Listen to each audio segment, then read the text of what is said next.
जुल्म सितम के दौर की शुरुआत हो चुकी है। यानी भारत की तारीफ करने पर पाकिस्तान बिलबिला जाता है, पाकिस्तान की शामत आ जाती है, पाकिस्तान बौखला जाता है। यह सच्चाई पूरी दुनिया के सामने आ चुकी है। लेकिन अब पाकिस्तान भारत का नाम लेने पर तो छोड़िए, वहां पर सवाल पूछने मात्र से, सरकार से सवाल पूछने मात्र से पत्रकारों को अगवा किया जा रहा है। आपको याद होगा हमने कैसे लगातार आपको दिखाया कि यूट्यूबर्स को कई हफ्तों तक शाहबाज और मुनीर की जोड़ी ने टॉर्चर किया, परिवार को प्रताड़ित किया, जान से मारने की धमकी दी। यहां तक कि कह दिया गया कि पाकिस्तान की आबादी से अगर 2-4 पाकिस्तानी कम भी हो जाएंगे तो कोई फर्क नहीं पड़ता है। इनको गद्दार करार दे दिया गया। अब यह शाहबाज और मुनीर की जोड़ी इतनी डर गई है कि सरकार से सवाल पूछने वाले पत्रकारों को अगवा किया जा रहा है, मारने की धमकी दी जा रही है, फांसी की बात कही जा रही है। एक ऐसे ही पत्रकार का नाम सामने आया, राजेश लियाकतपुरी, जो सराइकी भाषा के लिए आवाज उठा रहे थे, अपनी कम्युनिटी के उत्थान की पाकिस्तान सरकार से मांग कर रहे थे। और सराइकी, ये जो नया टर्म आपको बता रहा हूं, ये सराइकिस्तान की मांग करते हैं पाकिस्तान। यानी एक बात तो साफ है कि पाकिस्तान में कोई भी कम्युनिटी संतुष्ट नहीं, कोई भी कम्युनिटी खुश नहीं है। लेकिन शाहबाज मुनीर को सराइकी की बात पसंद नहीं आई और राजेश पर आतंकवादी होने का आरोप लगा दिया, टेररिज्म का एलिगेशन लगाया और रातों रात उठवा लिया। यानी कि शाहबाज और मुनीर किसी भी हद तक जाने के लिए तैयार है, बस कुर्सी बची रहनी चाहिए, कोई सवाल कुर्सी पर ना पूछ ले। इसलिए पाकिस्तानियों पर जुल्म सितम की शुरुआत हो चुकी है। पाकिस्तानी अब उन्हें दुश्मन लगने लगे हैं। तानाशाही का, मानवाधिकार उल्लंघन का इससे बड़ा जीता जागता उदाहरण नहीं हो सकता है। पाकिस्तान में पत्रकारों पर जुल्म किए जा रहे हैं, आवाज को हिटलर शाही से दबाने की कोशिश की जा रही है। अभी 2 दिन पहले ही जब देश गणतंत्र दिवस मना रहा था, उस समय पाकिस्तान को सांप सूंघ गया था, पाकिस्तान में सन्नाटा छा गया था। पाकिस्तान के नेता एटम बम चिल्ला रहे थे। इसकी डिटेल भी मैं आपको दूंगा कि आखिर 90 मिनट के लिए पाकिस्तान की सांसें क्यों खड़ी हुई थी। लेकिन इंडिया डेली पर ही हमारी डिबेट में पाकिस्तानी पत्रकार आरजू काजमी ने शाहबाज और मुनीर को बेनकाब किया था। उन्होंने खुलासा किया था कि शाहबाज सरकार से सवाल पूछने पर पत्रकारों का क्या हर्ष किया जा रहा है, उन्हें किस तरह सताया जा रहा, टॉर्चर किया जा रहा है। कोई गलती से सेना की बात कर ले तो मानो उसकी शामत आ गई हो, उसके जान के लाले पड़ने तय हैं, जबकि उसको पता है कि पाकिस्तान की सेना पूरे पाकिस्तान को कंट्रोल करती है। पूछता है इंडिया पर ही आरजू काजमी ने क्या खुलासा किया था, वो आपको सुनवाते हैं। इस्लामाबाद में जो जर्नलिस्ट हैं, जिसमें मैंने कहा कि असद तूर हैं, उनको ले जाया गया था और उनको काफी दिन जो है वो बंद भी रखा गया है। और उसके बाद मतीउल्लाह जान साहब को 2 बार ले जा चुके हैं, वो भी सीनियर जर्नलिस्ट हैं, उनको भी तंग किया गया, परेशान किया गया। और इसी तरह से कई दूसरे जर्नलिस्ट जो कि इस्लामाबाद से हैं और यहाँ पर काम करते हैं, बहुत बोल्ड तरीके से बात करते हैं। और चाहे वो एस्टेब्लिशमेंट हो, चाहे वो फौज हो, चाहे गवर्नमेंट हो, सभी को कहा जाता है, बात करते हैं उनके बारे में। उन सभी को डराया धमकाया जाता है। मुझे भी लेटर भी भेजा गया, मुझे जो है वो 1 जनवरी को सुबह कॉल करके भी डराया धमकाया गया है। और ये और बातें कि हम लोगों ने बात करनी नहीं छोड़ी और जब तक कह लीजिए कि हम कर सकेंगे बात, हम डेफिनेटली करते रहेंगे।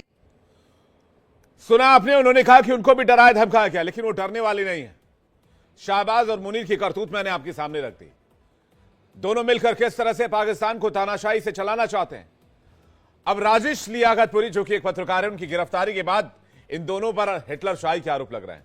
तो पहले आपको समझाते हैं, पाकिस्तान के वरिष्ठ पत्रकार, कई किताबों के लेखक, बेहतरीन शायर और सराइकी भाषाई लोगों की आवाज बने राजेश लियाकतपुरी को अगवा क्यों किया गया है, क्यों इन्हें मारने की प्लानिंग की जा रही है। शाहबाज मुनीर तो इतने डरे हुए हैं कि पत्रकार को फांसी पर लटकाने की भी साजिश की जा रही है।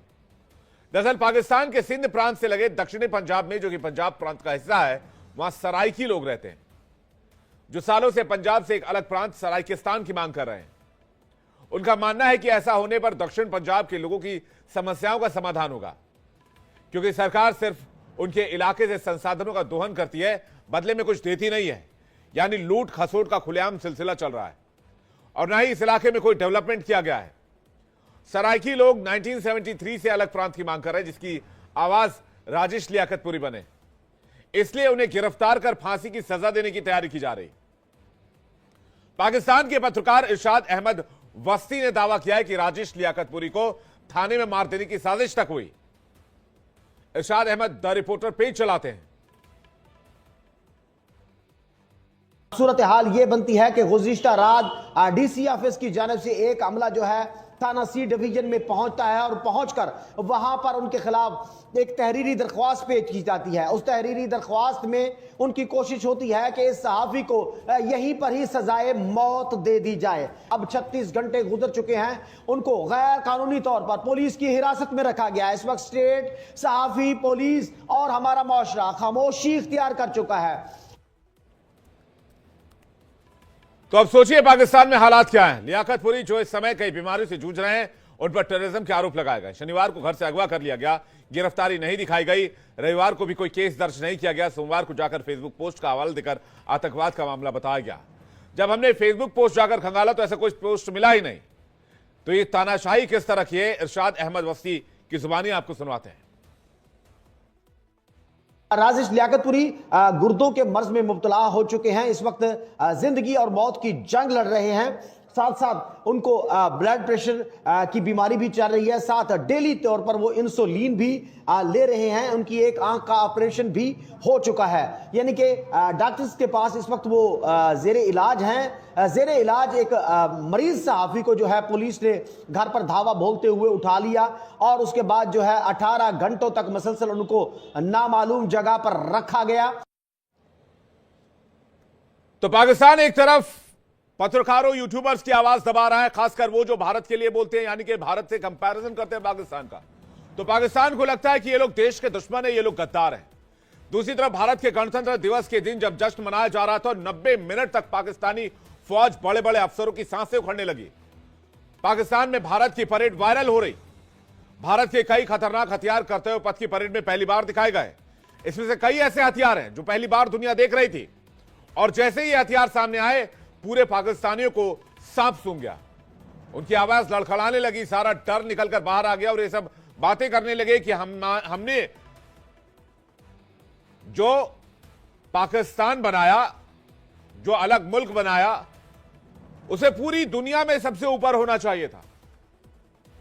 लेकिन क्या हुआ? कुछ नहीं, ढाक के तीन पात। पाकिस्तान एक टेररिस्ट मुल्क बनकर रह गया। पाकिस्तान यूनिक रिएक्शन एक यूट्यूब चैनल, ऐसे कई चैनल जिसमें यह कहा गया कि अब तो भारत दुनिया की चौथी महाशक्ति ही नहीं है, भारत चौथी अर्थव्यवस्था, इकोनॉमी भी बन चुका है, हर चीज मेड इन इंडिया है, यानी कि 90% चीजों में भारत आगे है। वो लोग कह रहे हैं, इसमें कोई शक नहीं है कि इंडिया एक अलग लेवल का देश बन चुका है। भारत का मुकाबला अब अमेरिका, रशिया, चाइना की मिलिट्री से। पाकिस्तान तो कहीं टिकता ही नहीं है। ये पाकिस्तानियों की अल्फाज हैं।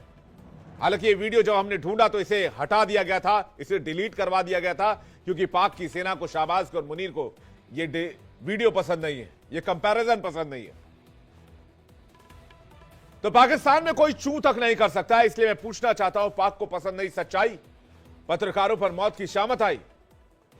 सवाल यह भी कि शाहबाज मुनीर से सवाल, पत्रकार सरेआम अगवा और पत्रकारों के लिए नर्क बना आतंकिस्तान, इसलिए दिया जाएगा फांसी का फरमान। हमारे साथ major general retired K Sinha defence expert, major general retired AK Siwach defence expert, colonel retired Dinesh Nain defence expert, Mohsin Raza Khan पत्रकार पाकिस्तान थोड़ी देर में हमारे साथ होंगे, और अजीम भट्ट पत्रकार पाकिस्तान इस वक्त हमारे साथ जुड़ गए। आप सभी का बहुत बहुत स्वागत है। आज की डिबेट में इस्तकबाल करते हो, साथ ही साथ दर्शकों का भी बहुत स्वागत करते हैं आज की डिबेट में। डिबेट की शुरुआत अजीम भट्ट के साथ। अजीम भट्ट, ये मैंने जो मेरे हाथ में दस्तावेज दिख रहे हैं, तकरीबन 100 पत्रकारों की सूची है, इसमें लिस्ट है ये, जिसमें असद तूर, साजिद तरार, आरजू काजमी, अहमद वसी, सना अमजद, शोएब चौधरी, कई ऐसे नाम हैं। मतलब नाम गिनने लग जाओ तो डिबेट खत्म हो जाएगी। इन सबको सिर्फ इसलिए टॉर्चर किया जा रहा है क्योंकि ये बताते हैं कि भाई पाकिस्तान जो है वो भारत को, इस मामले से पाकिस्तान को सीखना चाहिए। वो कंपैरिजन करते हैं पाकिस्तान का भारत से, अफगानिस्तान से, बांग्लादेश से, श्रीलंका से, पड़ोसी मुल्कों से। यह बात इतनी नागवार गुजरी, किसी नागवार कैसे गुजर सकती है किसी आर्मी को, किसी सरकार को? बहुत शुक्रिया। देखें, बात यह है कि अगर आप मखसूस लोगों की बात करेंगे कि फलां फलां को टारगेट किया गया है तो वो जरा नाइंसाफी होगी। जहां तक बात है यूट्यूबर्स की जिनकी आप गुफ्तगू कर रहे हैं, यूट्यूबर्स का मामला जो है वो तो बिल्कुल डिफरेंट है, क्योंकि उनके ऊपर जो एलिगेशंस हैं वो डिफरेंट किस्म के हैं। और चूंकि अब हमारा प्रॉब्लम यहाँ पर ये हो चुका है पाकिस्तान में खास तौर पे कि जर्नलिज्म के दरमियान जो है वो तफरीक इस चीज की नहीं रही है कि कौन जर्नलिस्ट है और कौन डिजिटल कंटेंट क्रिएटर है। तो जब कोई कंटेंट क्रिएटर अपने आप को जर्नलिस्ट कह के जो है वो सामने लेके आता है तो फिर उसको उस बाउंड्रीज का नहीं पता होता जो कि जर्नलिस्ट जो है वो जर्नलिस्टिक एथिक्स के मुताबिक होती हैं। तो मैं किसी का नाम लेके तो इसके ऊपर डिस्कशन नहीं करना चाहूंगा। अलबत्ता ये जरूर है कि चूंकि हम इलेक्ट्रॉनिक मीडिया से ताल्लुक रखते हैं और जर्नलिज्म से ताल्लुक रखते हैं गुज़िश्ता 10 साल से, और जहां तक पीका एक्ट की बात आप करेंगे जो रिसेंटली लेजिस्लेशन हुई है पार्लियामेंट से, तो उसके अंदर तो देखें वो 2016 के अंदर सबसे पहले ये कानून जो है वो सामने आया था और उसकी पादाश में तो मैं खुद 6 महीने जो है वो जेल काट चुका हूँ। तो मेरे ऊपर खुद पीका का जो है वो कानून अप्लाई हुआ था और मुझे भी बिहाइंड द बार जाना पड़ा था। बट इसके ऊपर बड़ा स्ट्रॉन्ग किस्म का रिएक्शन हमारी जर्नलिस्ट कम्युनिटी की तरफ से आया और जिस वक्त मैं आपसे गुफ्तगू कर रहा हूँ तो पाकिस्तान के तमाम बड़े प्रेस क्लब्स के अंदर जो है वो मुजाहिरे जारी हैं।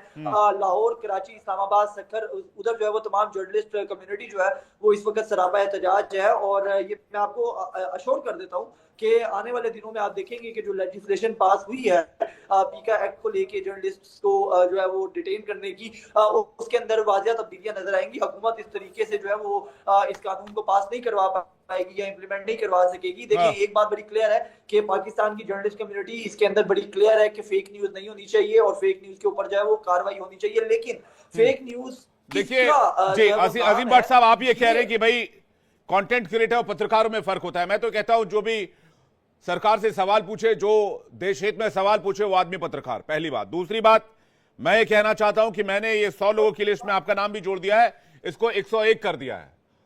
अजीम भट्ट का नाम भी मैंने इसमें जोड़ दिया है। आपको क्यों उठाया गया? आपने कौन सी नाफरमानी की थी?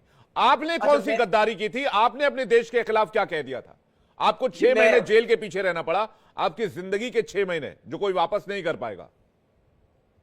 नहीं, बिल्कुल। देखिए, मेरे ऊपर भी पीका एक्ट का इतलाक हुआ था, एफआईए साइबर क्राइम के तहत मेरे पे मुकदमा हुआ था 2019 के अंदर और इमरान खान साहब की हुकूमत थी।